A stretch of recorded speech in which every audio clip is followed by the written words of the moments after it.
Hello students, आज मैं आपके सामने गणित के कुछ मॉडल प्रश्नों पर चर्चा करूंगा जो कक्षा 8, 9 नवोदय विद्यालय, नेतरहाट विद्यालय, टेट, आकलन तथा अन्य प्रतियोगी परीक्षाओं के लिए अति उपयोगी हैं। तो आइए चलते हैं प्रश्न की तरफ। पहला प्रश्न है, संख्याओं 8, 5, 4, 3 का औसत बताओ। तो देखिए, इस सब का औसत बताना है। तो हम जानते हैं कि औसत में क्या होता है कि संख्याओं का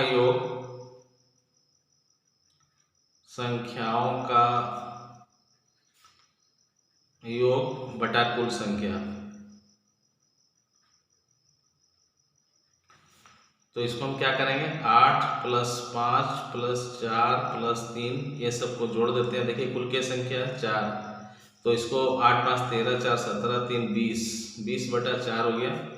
इसको हम काट देते हैं, 4 बचे 20 तो हो जाएगा 5। तो इसका उत्तर हो गया बी 5। चलते हैं नेक्स्ट प्रश्न पर।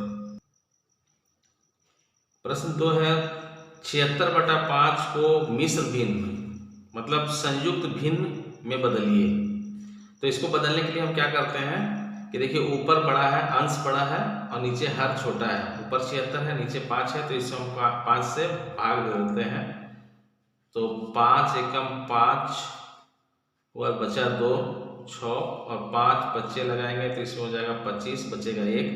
तो इसका जो मिश्र भिन्न हो जाएगा वो हो जाएगा 15.1/5। तो देखिए इसमें किसमें है, ए बी सी डी में, तो ये हमारा सी में। तो उत्तर हो गया हमारा सी। प्रश्न 3 है, 28 - 24 माने 28 घटाओ 24 इंटू 3 + 2 का मान क्या होगा। तो इसमें हम क्या करते हैं कि देखिए, दो ब्रैकेट में है तो पहले ब्रैकेट का ही काम किया जाता है।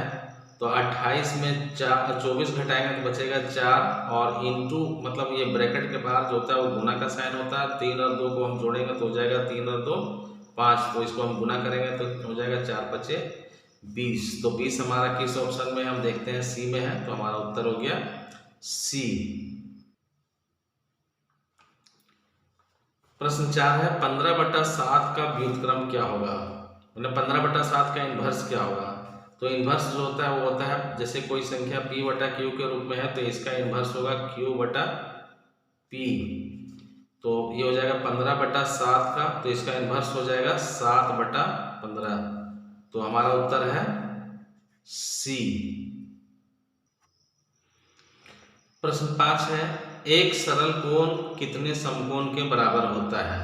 तो सबसे पहले हम जानते हैं कि सरल कोण जो होता है वो होता है 180 डिग्री का। अगर हम इसे इस तरह से देखें तो एक बिंदु पर एक कोई जैसे कि रेखा है, तो इस पर एक बिंदु बीच में अगर लेते हैं तो इसमें यहाँ से यहाँ तक जो कोण बनता है ये होता है सरल कोण 180 डिग्री। कितने समकोण के बराबर होता है। तो समकोण हम जानते हैं, समकोण होता है, एक समकोण में होता है 90 डिग्री। तो देखिए 90 डिग्री से 180 डिग्री करना है तो कितना हुआ, 180/90 मैंने काट दीजिए तो हो गया 2। तो हो गया 2 समकोण। तो 2 समकोण, अतः आपका उत्तर होगा डी। हमारा प्रश्न 6 है, 30 सेमी भुजा वाले घन का आयतन क्या होगा। तो हम जानते हैं कि घन का आयतन बराबर होता है भुजा गुने भुजा गुने भुजा। तो इसको हम क्या करेंगे कि 30 सेमी गुने 30 सेमी गुने 30 सेमी को गुना करते हैं तो हो जाएगा 3 3 9 3 27, 27 पर 1 2 3 0, 1 2 3 0। और देखिए सेमी सेमी सेमी को गुना करते हैं तो होता है हमारा घन सेमी। तो हमारा उत्तर हुआ 27,000 घन सेमी। देखिए किसमें है, उत्तर है डी में। तो उत्तर हुआ डी।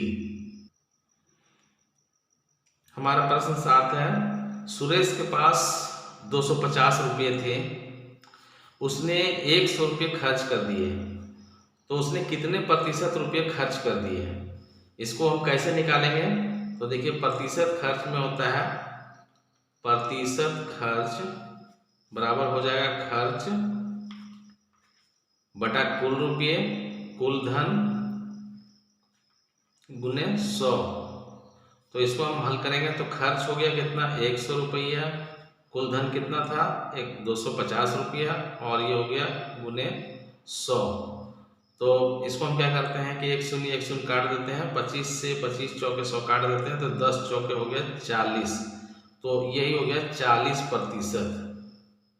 तो 40% इसने खर्च किया। ऑप्शन हो गया हमारा बी। हमारा प्रश्न 8 है, एक त्रिभुज के दो कोण क्रमशः 70 डिग्री और 60 डिग्री है, तो त्रिभुज का तीसरा कोण क्या होगा? तो देखिए, हम जानते हैं कि किसी भी त्रिभुज में तीनों कोण का योग, मतलब कोण अगर ए है, बी है और कोण सी है, तो तीनों का योग माने तीनों का जोड़ होगा 180 डिग्री। दो कोण में एक कोण है 70 डिग्री, दूसरा कोण है 60 डिग्री, तो हमको तीसरा कोण बताना है क्या होगा। तो ये दोनों को जोड़ देते हैं, 7 6 13, 130 डिग्री प्लस कोण सी बराबर हो जाएगा 180 डिग्री। तो कोण सी बराबर हो जाएगा 180, और ये उधर 130 जाकर के क्या होगा? घट जाएगा, तो बचेगा हमारा 50 डिग्री। तो 50 डिग्री ऑप्शन किस में है? ऑप्शन डी में। प्रश्न 9 है, एक घनाकार लोहे के टुकड़े की एक भुजा 2 मीटर है, तो उसका आयतन क्या होगा? घन है तो हो जाएगा घन का आयतन।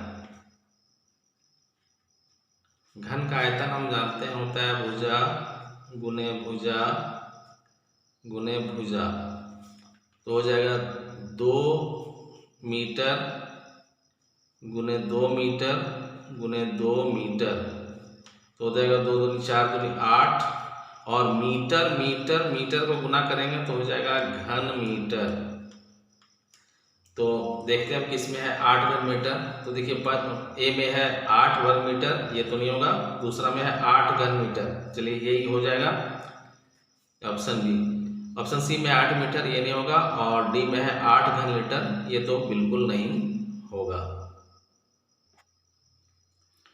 प्रश्न 10 है, 2 + 2 × 2 - 2 डिवाइडेड बाई 2, अर्थात 2 जोड़ 2 गुने 2 घटाओ 2 भागा 2 का मान क्या होगा?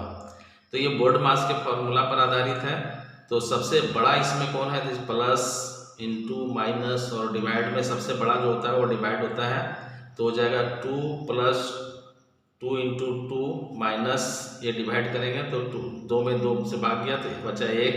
अब इसमें देखते हैं हम बड़ा कौन है, तो इसमें बड़ा है गुना, तो हो जाएगा 2, पहले गुना का काम हो जाएगा, तो हो जाएगा 2 दूनी 4 घटाओ 1। अब इसमें देखते हैं कि प्लस और माइनस में बड़ा कौन है, तो बड़ा होता है प्लस, तो 4 और 2 जुट करके हो जाएगा 6 - 1 बराबर हो जाएगा 5।